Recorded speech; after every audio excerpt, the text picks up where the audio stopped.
Hi, everybody. Welcome to the Art of Amenity Pricing with your Lincoln Revenue Advisory Services team. We take a moment to introduce ourselves. I'm Michelle Arts, VP of Revenue Management for Lincoln. I have been with Lincoln in total about 15 years, about 10 years this time. I rejoined about 10 years ago. And I run a department of myself and five other people all together on the team who support LRO, YieldStar, RentMax, and an array of other types of products related to those things. Lisa? My name is Talisa Beaver. I'm a senior revenue manager with Lincoln. Been in the industry about 7 years with Lincoln for 5 of those as a revenue manager, and have had the ability to see pricing from every aspect, from operations to advisory services. So we're excited to be here with you all today. So today's agenda, we're going to talk about amenity pricing. I know we said we both work in revenue management. Amenity pricing plays a very big part of that, as well as properties who are not using revenue management yet. We're going to talk about the impact on the sales process, some common errors we found when we work with amenities, how to get started on your own. So, we're going to leave you with some tools at the end of this on how to clean up some amenities and look through some of the values. And we're going to introduce a new amenity application that we have partnered with D2 Demand on. So we're going to show you a little bit of that as well. We're going to jump in with amenity pricing to start with. When we talk about amenity pricing today, we're going to talk about unit level amenities. So think about things like first, second, third floor, view premiums, not necessarily if your property has a pool or a fitness facility, a dog run. We're going to talk more specifically down at the individual unit level. So amenities are a key part of our pricing, whether you use revenue management, whether you price your apartments on your own. But really what amenities do is help us to create a variation in price between premium units and budget conscious units and allow us to have that variation in price when we talk to prospects. So we build market rents by building a base price and then adding in those premiums, those amenity premiums, to create our market rent. A good way to think about this is thinking about the seats on an airplane, right? The base rent in this case is you're paying $200 to sit on a seat on that airplane. If you want a window seat, it might be $200 plus $67. If you want to sit near the front of the plane or in an exit row with lots of extra leg room, it's $200 plus $74. So I want us to think of amenities kind of in the same way. On our properties. It is $1,200 just to live in that one bedroom apartment. But if that one bedroom apartment includes a view, it's on the top floor. These are premiums that people are willing to pay for an apartment that's possibly at a better location. So a good analogy is to think again of the airline seating. Aside from just pricing, this actually has a pretty decent impact on the sales process as well. One of the things we always strive for at Lincoln is to create a really great resident and prospect experience. So we want to make sure that our leasing consultants, that everyone on site has accurate information that they can share with a prospect. Nothing is going to lose that prospect's trust in us than if we say, oh, we have a great apartment, it has a washer dryer in it, it has a view of the park, and then we walk up there and we're showing a view of the parking lot, not the park, and there is no washer dryer in the unit. So it's really important to have accurate data so that our leasing consultants have the best tools to use to build that trust with our prospects.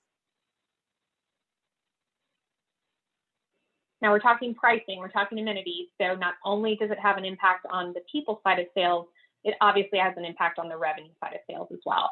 So by adding amenities to units, we're able to create specific individual apartment pricing. That gives us a variation to talk about with prospects and be able to meet their needs a little bit easier.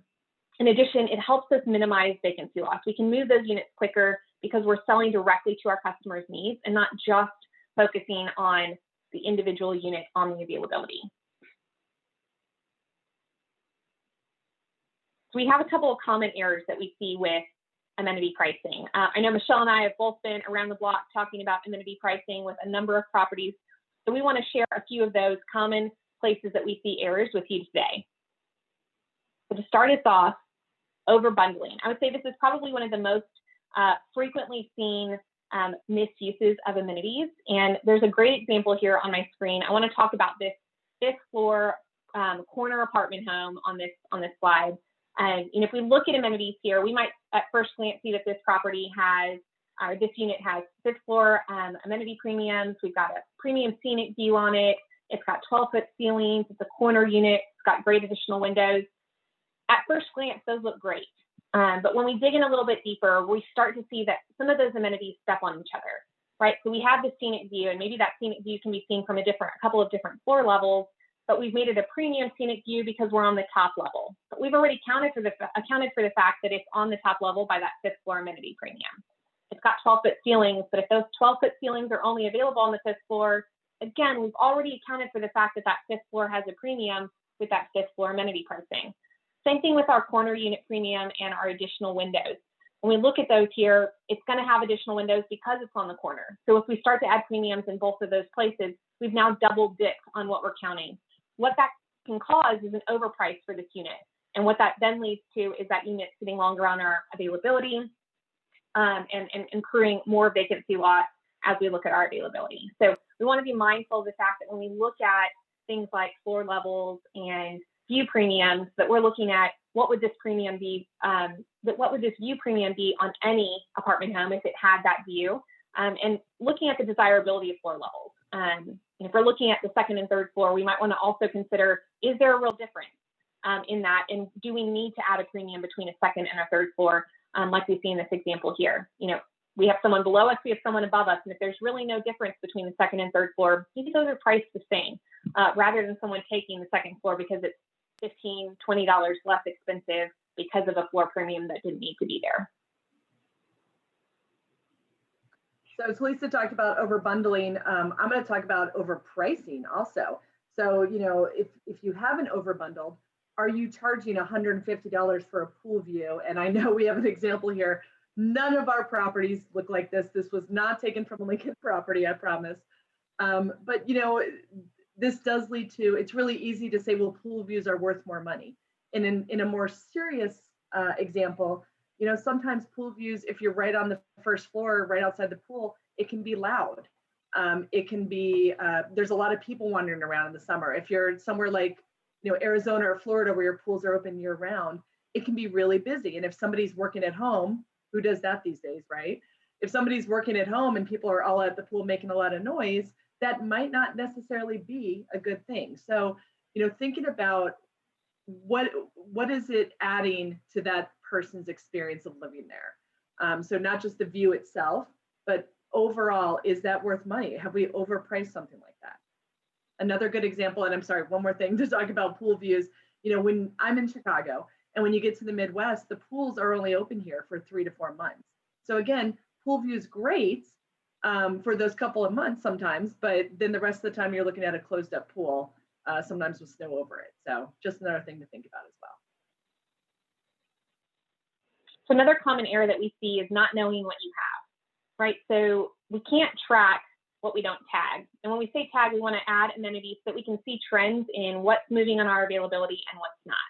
So if you're stuck, if you're kind of in a rut and saying, I don't know what we would amenitize at our property, I don't think there's anything unique from one unit to the next, I would encourage you to talk with your sales team, right? They're going to be on the front line talking with prospects, and prospects are going to clue us into what might be an amenity by what they're asking for most frequently. Is there a particular part of the property that they're asking to live on or asking for a location on? Are they asking what floor level an apartment home is? Those are key factors in determining what we should be amenitizing on units and what we shouldn't.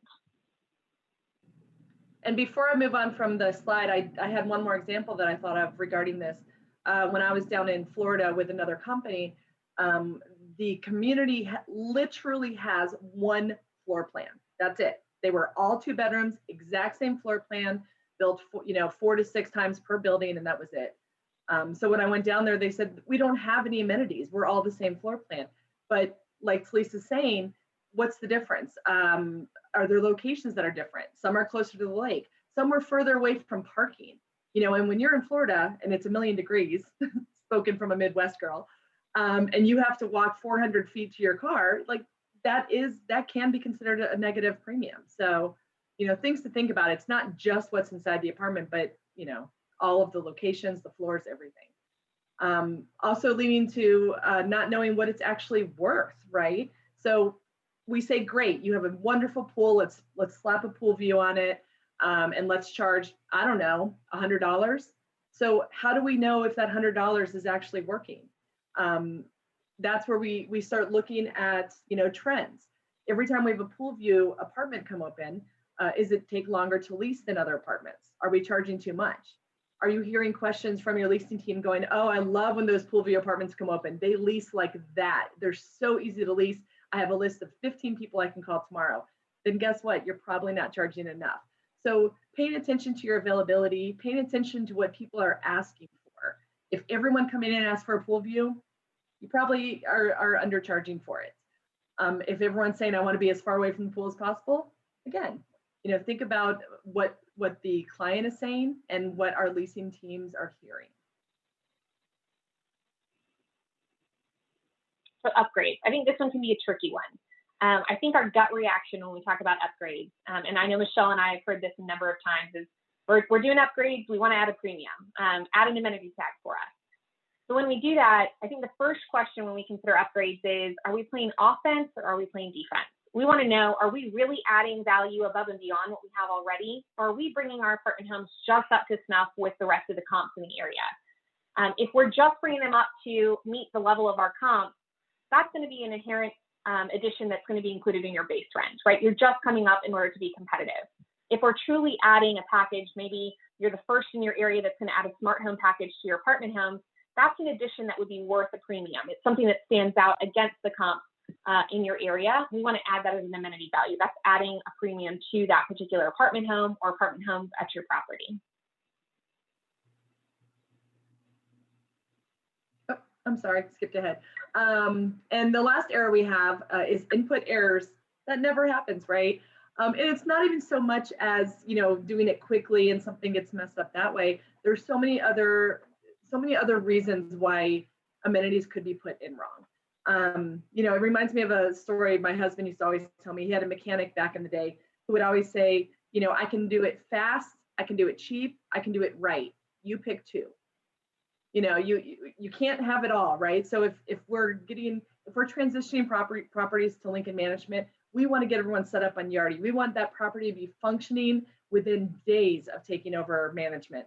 So when we do that, we're taking the word of the previous management company on what amenities were in there. We're throwing those in just to get started so we can get up and running, and then we can take a deep dive into it. So, transitions are a time there could be errors.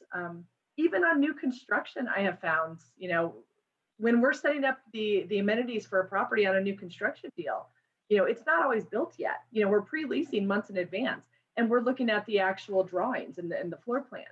But maybe a couple months before construction, they realize, oh, we can't fit that corner island into this apartment, but we've already set up all the amenities for it. So, things that we need to constantly be reviewing them. This is not, setting up amenities is not set it and forget it for 5 years. These are things that are, moving, that are, changing in price, and things we always need to be auditing. Okay, so we talked a little bit about some of the common errors that we've seen in our experience. We also want to give you some tools to take the next step in auditing your amenities yourself. So we're going to walk through a couple of our DIY options here.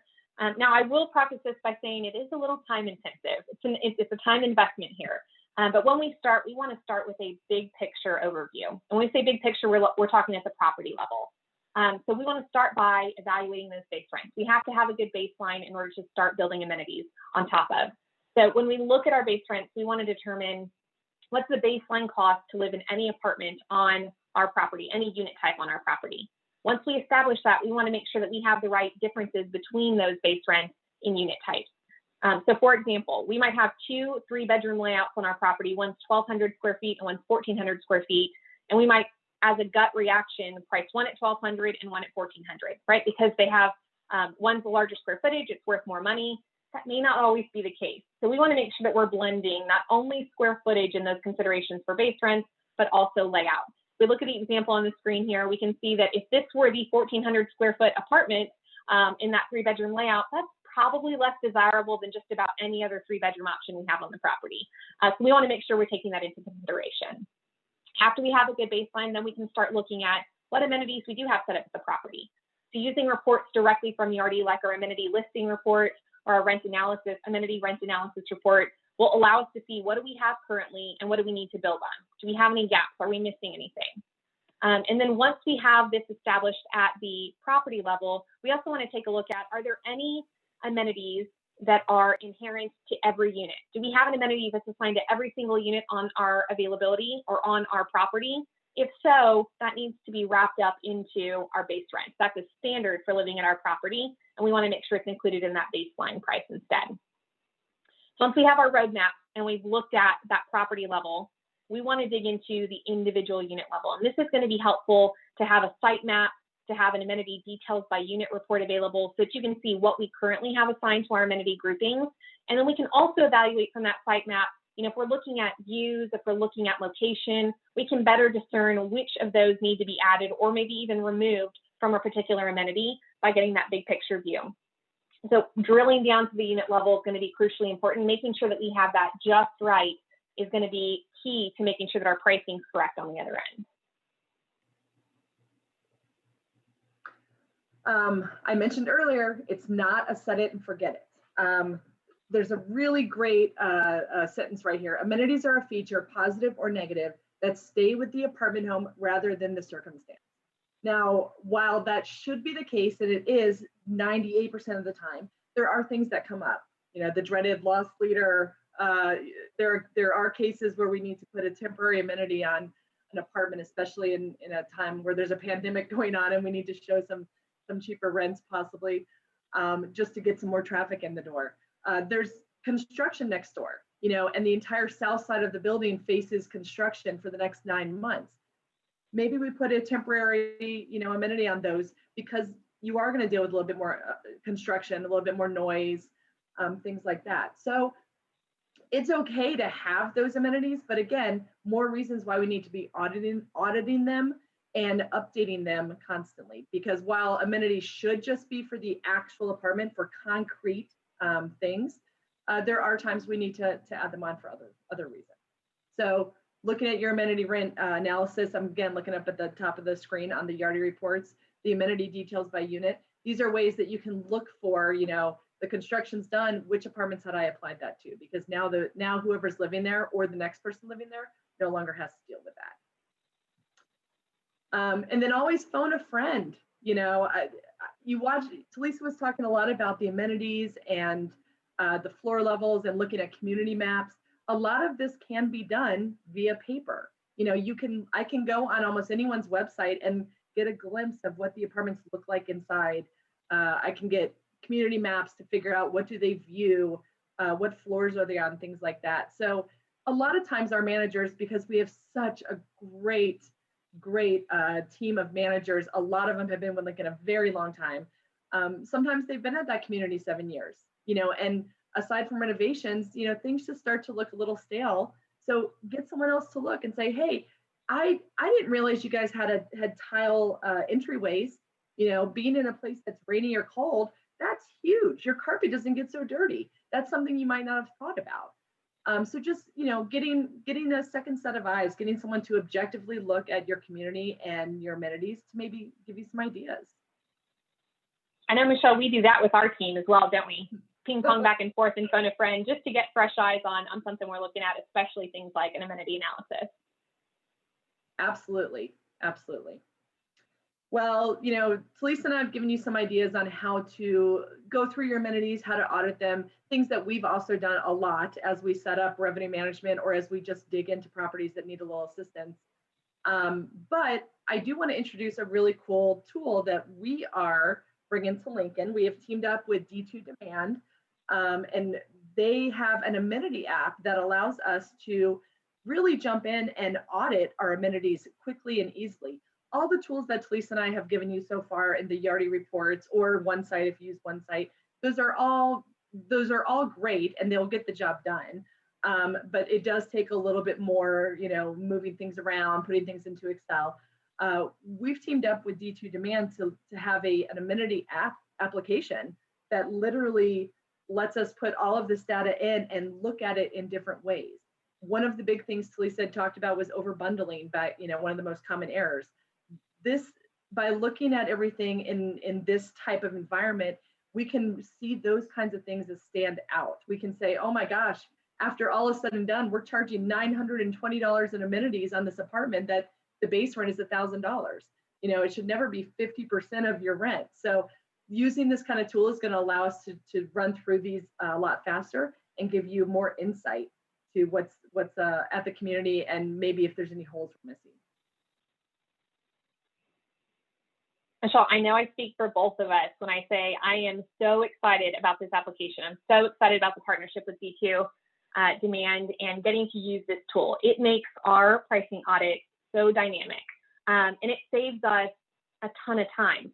When we walk through that DIY process, you can tell there's a number of reports. You do have access to those already, but it's going to take hours, maybe days, depending on how large your property is. But using this tool, we can pull things in report-wise, data-wise in minutes and have a presentation up for what your amenities look like very, very quickly.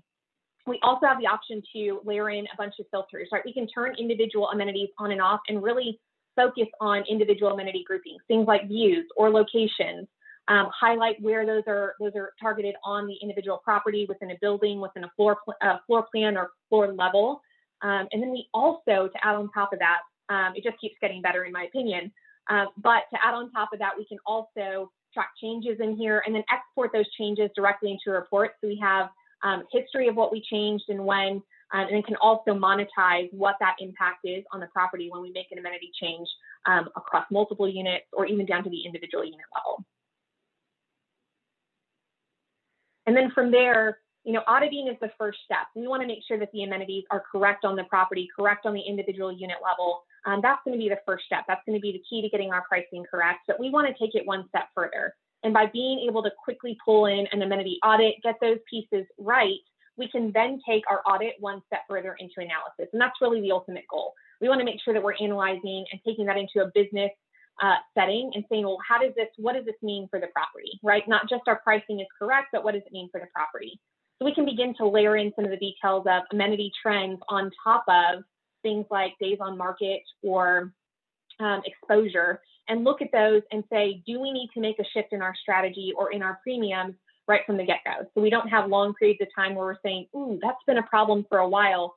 We can look at those trends right up front because we know those amenities are correct, and then we can overlay that on some of our key KPI that we're looking at for the property. So this is going to be our new standard. We are changing the way that we audit amenities by using this app. We have the ability, like Talisa was saying, to not just, is there a first and second and third floor attached to each amenity, or each apartment, but what is the impact on leasing? Are certain apartments sitting longer? Are certain apartments, leasing extra quickly? Have we over bundled? All of those errors, kind of come to fruition in this app where we're able to quickly, make changes and make adjustments. This gives us a really great opportunity to relook at amenities too. Aside from errors, let's say it's absolutely set up perfectly. The market changes. There's, I don't know, maybe a pandemic going on, something like that. Your property's in distress, operational changes, and renovations. What a great tool to kind of look at which apartments you might want to focus in on renovating first. Maybe we can hone in on some of the less desirable apartments and get them renovated to make up for some of that, and still lease our more premium apartments at the premium, right? So many different things that we can use this app for and all of this data, just to help each property be even more successful in both leasing and revenue. So what's next? So you've given you some great tools to begin to audit your property. We, of course, would love to partner with you and use this new application to streamline that process for you, be an extra set of eyes, be that friend that you're phoning.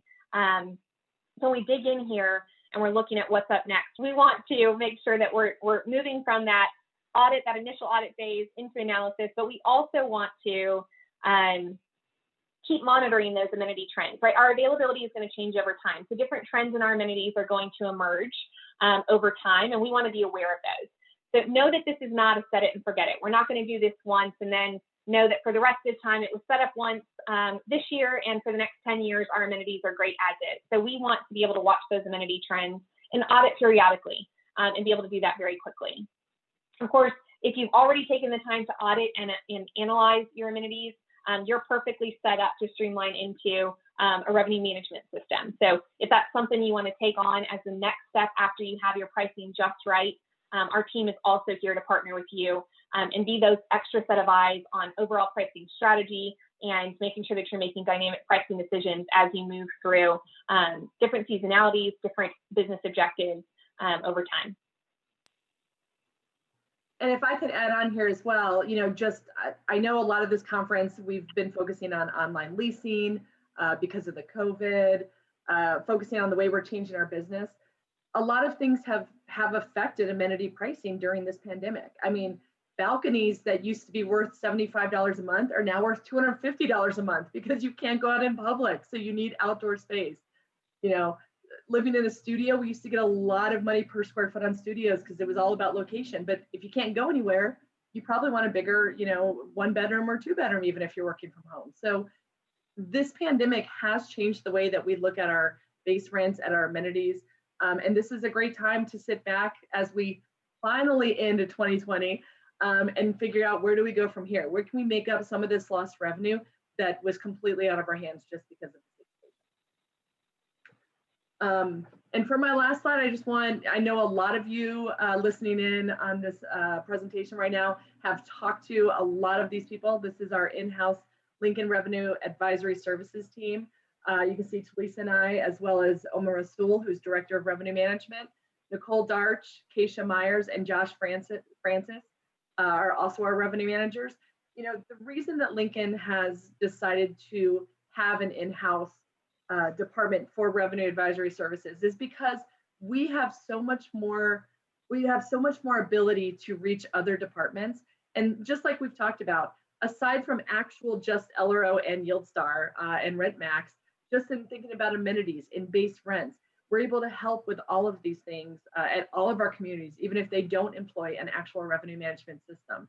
In a sense, looking at amenity-based pricing is a revenue management system. It's just the humankind, right? So how can we help set your property up for success? Please reach out to us. That's what we're here for. We work closely with marketing. We work closely with Entrada, Rent Cafe, all of the integrations. We have full access to Yardi. So all 6 of us, any of us can help you. You don't need to use revenue management to chat with us because we want to help you build success at your community in other types of revenue. So please reach out. We've really enjoyed talking to you. I think we're going to open it up to some questions now if anybody has any. So thanks again. Thanks so much, everyone.